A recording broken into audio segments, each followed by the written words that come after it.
So welcome guys, তোমাদের Bengali important question ready হয়ে গেছে। তো এখানে শুধু কবিতা পোর্শনটি দেওয়া হয়েছে। তো প্রথমে আছে আমাদের অভিসারের পূর্ব প্রস্তুতি। প্রথমেই হচ্ছে আমাদের কয়েকটি কোয়েকশন দিয়েছি আমি এখানে 1 মার্কে আমি কয়েকটি সিলেক্টিভ দিয়েছি, কিন্তু তোমরা যদি পড়তে চাও আর একটু বেশি করে পড়ো, কারণ 1 মার্ক অনেক বেশি পড়তে হয়। ঠিক আছে, তো 1 মার্কের মধ্যে আমি দিয়েছি গোবিন্দ দাসের আদি পদবী কী ছিল, গোবিন্দ দাস কী কী উপাধি দেওয়া হয়েছিল, অভিসারের পূর্বপ্রস্তুতি পদটি কোন গ্রন্থের অন্তর্গত, গোবিন্দ দাসের দীক্ষাগুরুর নাম কি। আচ্ছা, এই যে অভিসারের পূর্বপ্রস্তুতি পদটি কোন গ্রন্থের অন্তর্গত, এই যে এইরকম টাইপ কোয়েকশন কিন্তু খুব বেশি আসে। ঠিক আছে, তো তোমরা এইরকম টাইপের কোয়েকশনটা কিন্তু বেশি করে পড়বে। আচ্ছা, তো নেক্সট হচ্ছে আমাদের গোবিন্দ দাসের পিতা ও মাতার নাম লেখো। এটা জেনারেলি আসে না, তবুও আমি দিয়ে দিয়েছি। আচ্ছা, নেক্সট হচ্ছে গুরুজনের এবং পরিজনের কথা শুনে শ্রী রাধা কেমন ব্যবহার করেছিলেন লেখো। এটা 2 মার্কের জন্য। ঠিক আছে। আচ্ছা, অভিসারের পূর্বপ্রস্তুতির পরটির সারমর্ম তৈরি করো। এটা একটা খুব ইম্পর্ট্যান্ট কোয়েকশন। আর এখানে কিছু আমি শব্দার্থ দিয়েছি। আচ্ছা, একটা রয়ে গেছে, কণ্টক গাড়ি লাগি পদসমতল। এই একটা ব্যাখ্যা আছে, এই ব্যাখ্যাটা কিন্তু পড়বে, এটা খুবই ইম্পর্টেন্ট ব্যাখ্যা। ঠিক আছে, তো এখান থেকে পড়লে তোমাদের কমন পড়ে যাবে। আর যদি তোমরা আচ্ছা জিনিস দেখবে, যখন তোমরা সারমর্মগুলো পড়বে, ঠিক আছে, তো সারমর্মগুলো একটু বড় করে পড়বে শিখবে, যাতে যে কোনো কিছু ব্যাখ্যা দিলেই তোমরা যেন সারমর্ম থেকে লিখতে পারো। ঠিক আছে, তো তোমরা সারমর্মগুলো একটু বড় করে এবং বুঝে বুঝে পড়বে।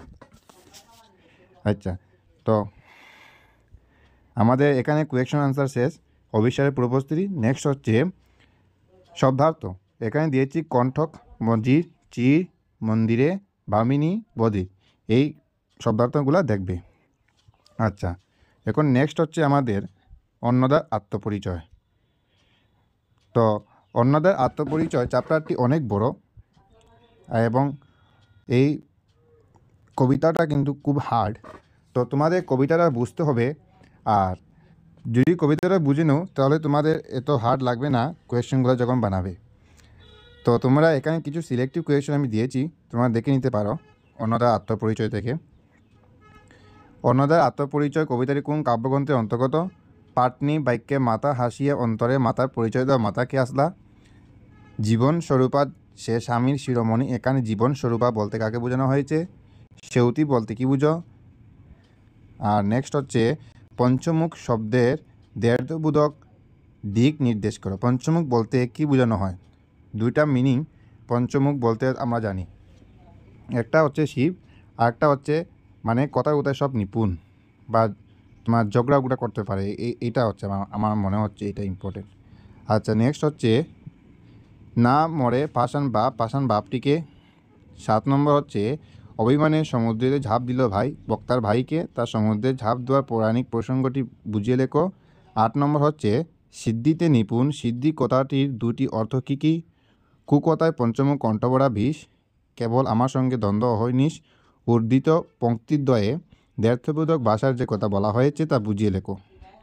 তো এটা লিখবা। নেক্সট হইল কোনো গুণ নাহি তার কপালে আগুন, কে কার সম্পর্কে একথা বলেছেন, মন্তব্যটির প্রকৃত অর্থ কী। নেক্সট হচ্ছে অন্নদা আত্মপরিচয় পাঠটির তৎকালীন সমাজে যে ছবি ফুটে উঠেছে তা নিজের ভাষায় লেখো। আচ্ছা, এখন 12, সেউতিতে পদ দেবী রাখিতে রাখিতে। সেউতি হইল সোনা দেখিতে দেখিতে, সোনার সেউতি দেখিতে দেখিয়ে পাটুনির ভয়, এতে মেয়ে নয় দেবতা নিশ্চয়। এই যে পংক্তিটা আছে এটার ব্যাখ্যা করবে তোমরা, এটা কিন্তু ব্যাখ্যা আসে, খুবই ইম্পর্টেন্ট একটা পংক্তি। আচ্ছা, 13 নম্বর হচ্ছে অতি বড় বৃদ্ধপতি সিদ্ধিতে নিপুণ, কোনো গুণ নাহি তার কপালে আগুন। এইটা কিন্তু খুবই ইম্পর্টেন্ট। আচ্ছা, আমার সন্তান যেন তাকে দুধে বাঁধে, এটাও দেখবে তোমরা। অভিমানের সমুদ্রতে ঝাঁপ দিল ভাই, এটা আমি হয়তো উপরে দিয়ে দিয়েছিলাম, আবার হয়তো মিস্টেক হয়ে এসেছে। তো এখানে তোমাদের অন্নদার আত্মপরিচয় শেষ। তোমরা যদি স্ক্রিনশট নিতে চাও তো স্ক্রিনশট নিয়ে নাও অন্নদার আত্মপরিচয়। ঠিক আছে, এখানে অন্নদার আত্মপরিচয় শেষ। আচ্ছা, নেক্সট হচ্ছে আমাদের বঙ্গভাষা। বাংলা সাহিত্যে কই মাইকেল মধুসূদন দত্ত কী নামে পরিচিত, মাইকেল মধুসূদন এর একটি বিখ্যাত কাব্যের নাম করো, কবি একটি বিখ্যাত নাটকের নাম লেখো। কবি মধুসূদনের লেখা বঙ্গভাষা কবিতাটি প্রথম অবস্থায় কী নামে পরিচিত ছিল? বঙ্গভাষা কী ধরনের কবিতা? পরদেশে ভিক্ষাবৃত্তি কুক্ষণে আছড়ি বলতে কবি কী বোঝাতে চেয়েছেন? এটা লিখবে চতুষ্পদী কবিতা বলতে কী বুঝো? মাইকেল মধুসূদন দত্তের দুটি প্রহসনের নাম লিখো। বঙ্গভাষা কবিতায় কবি আত্ম অনুশোচনার কারণ নির্দেশ করো। মাতৃভাষা রূপে কোনি পূর্ণ মণিজালে তাৎপর্য বিশ্লেষণ করো। মজনু বিফল তপে অবরণ্য রবি, এটা ব্যাখ্যা করবে। আচ্ছা, শব্দার্থ সব পড়বে, ঠিক আছে? শব্দার্থ কিন্তু খুবই ইম্পর্টেন্ট থাকে, যার জন্য আমি এখানে আর তোমাদের বেছে দিলাম না, তোমরা কিন্তু দেখবে শব্দার্থ সব। আচ্ছা, কৃপণ, এখন হচ্ছে আমাদের নেক্সট হচ্ছে কৃপণ। কৃপণ কবিতাটি কোন কাব্যগ্রন্থের অন্তর্গত? রথ থেকে নেমে রাজাধিরাজ ভিখারিকে কি বলেছিলেন? ভিখারি রাজাকে কি দিয়েছিল? দিনান্তে ঘরে ফিরে ভিখারি তার ভিক্ষান্নে মধ্যে কি দেখতে পেয়েছিল? রাজভিখারি বলতে কাকে চিহ্নিত করা হয়েছে? রথ থামার পর রাজাধিরাজ কি করেছিলেন? কৃপণ কবিতা সারমর্ম। কৃপণ কবিতা কৃপণ ভিখারি, এটা একটু ভুল হয়েছে, এটা হতে হবে কৃপণ কবিতাতে ভিখারি রাজা না ভিখারি? মন্তব্য যুক্তি দাও। তো এটা কোয়েকশন একটু ভুল হয়েছে টাইপিং করতে। এটার কোয়েকশন হচ্ছে কৃপণ কবিতায় ভিখারি না রাজভিখারি, ঠিক আছে? তো এটা একটু ভুল হয়েছে। আচ্ছা, নেক্সট, কোন যুক্তিতে ভিখারি রাজাকে ক্ষুদ্র কণা ভিক্ষা দিয়েছিল এবং পরিশেষে কেনই বা তার জন্য আক্ষেপ করেছিল বিস্তৃত করো। অথবা ইহাতে বুঝিনি তুমি দেবতা নিশ্চয়, কে কাকে কথা বলেছে সে কীভাবে বুঝলো যে উদ্দিষ্ট ব্যক্তি নিশ্চয় দেবতা? এই যে কোয়েশনে যখন পড়বে 8 নম্বরটা, তখন এমনিতেই তোমরা 10 নম্বরটা পারবে। আচ্ছা, তো এখানে শব্দার্থ আছে কৃপণ কবিতায়, তোমরা দেখে নেবে। এখন নেক্সট হচ্ছে আমাদের মাতৃহৃদয় কবিতার অর্থ লেখো। শব্দার্থ দিয়েছি দুটা, তোমরা যদি আরটু শিখতে চাও শিখতে পারবে, স্পন্দন আর ভাস। আচ্ছা, তো মাতৃহৃদয়ের প্রশ্নগুলো আছে, মাতৃহৃদয় কবিতাটিতে কাকে মা সম্বোধন করা হয়েছে? প্রিয়ংবদা দেবী পৈতৃক পদবী কী ছিল? প্রিয়ংবদা দেবীর মায়ের নাম লিখো।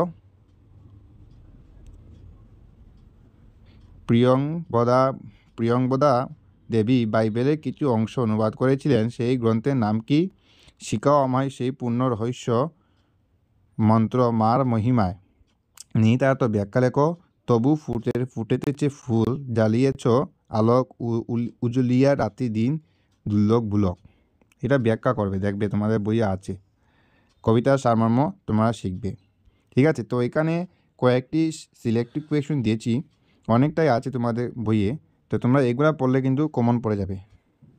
আচ্ছা, নেক্সট হচ্ছে আমাদের কুলিমজুর কবিতার রচয়িতাকে? কুলিমজুর কবিতাটি কোন কাব্যগ্রন্থের অন্তর্গত? কাকে বিদ্রোহী কবি বলা হয়?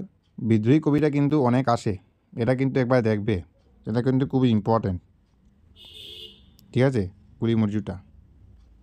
আচ্ছা, এখন হচ্ছে সর্বহারা কাব্যগ্রন্থে কবে প্রকাশিত হয়? শতক শব্দের অর্থ কী? কবিতা উল্লেখিত শ্রমজীবী মানুষের 3টি জীবিকা উল্লেখ করো। টিকা। এখন টিকা হচ্ছে বসুবাস, বাবুসাব, আর 2 নম্বর হচ্ছে দদিচিটা কিন্তু অনেক আসে, দদিচিটা তোমরা দেখবে। তো নেক্সট হচ্ছে গাহি তাদের গান, কবি কাদের জয়গান করেছেন এবং কেন? কুলিমজুর কবিতায় পাহাড় ভাঙার জন্য কোন কোন হাতিয়ার ব্যবহার করা হয়েছে? কবির মতে তাদের হাড় দিয়ে কোন যান চলে? কবি মতে প্রবাস সূর্যের রং কোন রঙের রাঙ্গা? মহামানবের উত্থানে কে হাসছে আর কে কাঁপছে? নজরুলের সমাজবাদী চেতনার আলোকে কুলিমজুর কবিতার বিশ্লেষণ করো। অসম্মান, এটা একটু টাইপিং ভুল হয়েছে। একের অসম্মান, নিখিল মানবজাতির লজ্জা, সকলের অপমান। ব্যাখ্যা করো। তুমি শুয়ে রবে তেতলায়, পরে আমরা রইব নিচে, অথচ তোমার দেবতা বলিব সে বর্ষা আজ মিছে। এটা তোমরা শিখবে। তো এখানে বড় কোয়েশন কিন্তু 3টা দিয়েছি, এগুলো কিন্তু খুবই ইম্পর্টেন্ট, তোমরা দেখবে। আচ্ছা, পূব পশ্চিম, এখন হচ্ছে পূব পশ্চিমে প্রথম হচ্ছে ভাটিয়ালি শব্দ আসে, এগুলো কিন্তু শব্দ অর্থ, ঠিক আছে? ভাটিয়ালি আজান। তোমার টাঙ্গাইল আমার ধনেখালি, এখানে টাঙ্গাইল বলতে কি বোঝানো হয়েছে? 2 নম্বর, অচিন্ত্য কুমার সেনগুপ্ত প্রথমে কি ছদ্মনামে পরিচিত? 3 নম্বর, আমাদের খাঁচার ভিতর এক অচিন পাখি আনাগোনা, এখানে খাঁচা বলতে কি বোঝানো হয়েছে? অচিন পাখিটি কি? অচিন পাখিটি হচ্ছে কোনো কোনো বইয়ে ডিফারেন্ট লেখা থাকে, কিন্তু অচিন পাখিটা হচ্ছে আমাদের ভিতরে থাকা আত্মা। ঠিক আছে। কবিতাটিতে উল্লেখিত যে কোনো 4টি লোকসঙ্গীতের নাম। উপস্থিত কবিতাটিতে পূব বলতে কি বোঝানো হয়েছে? পশ্চিম শব্দ অর্থ কি? আমাদের দেবতা টানে তুমি বটের ঝুড়িতে সুতা বাঁধো আর আমরা পীরের দরগায় চিরাগ জ্বালি, এখানে যে দুটি সমাজের মধ্যে মিল রয়েছে এটা কথা বলা হয়েছে। আমাদের এক রবীন্দ্রনাথ, এক নজরুল, আমরা ভাষা এক, ভালোবাসা এক, মানবতা এক, ব্যাখ্যা করো।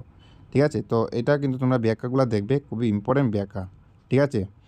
আচ্ছা, কবিতাটিতে এক প্রবল আশাবাদ ধ্বনিত হয়েছে নানা ধরনের বিভেদ ও বিভাজনের পরিপ্রেক্ষিতে। এই আশাবাদের স্বরূপ ব্যক্ত করো।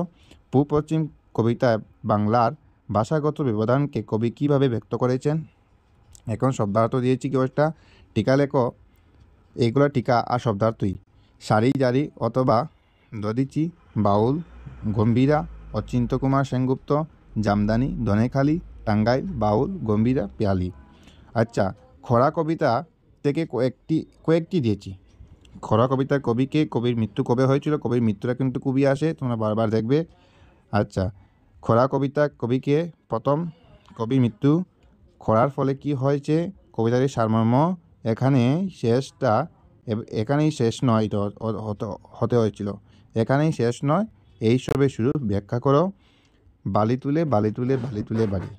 ঠিক আছে, তো এই যে তোমরা ইম্পর্টেন্টগুলা স্ক্রিনশট নিতে পারবে, আমি স্ক্রিনশটে তোমার জন্য লাইন ব্যবস্থা করে দিই।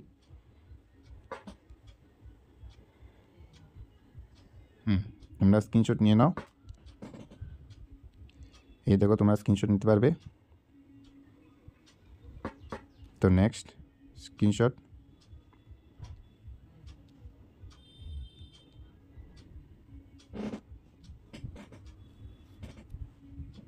নেক্সট স্ক্রিনশট নিয়ে দাও।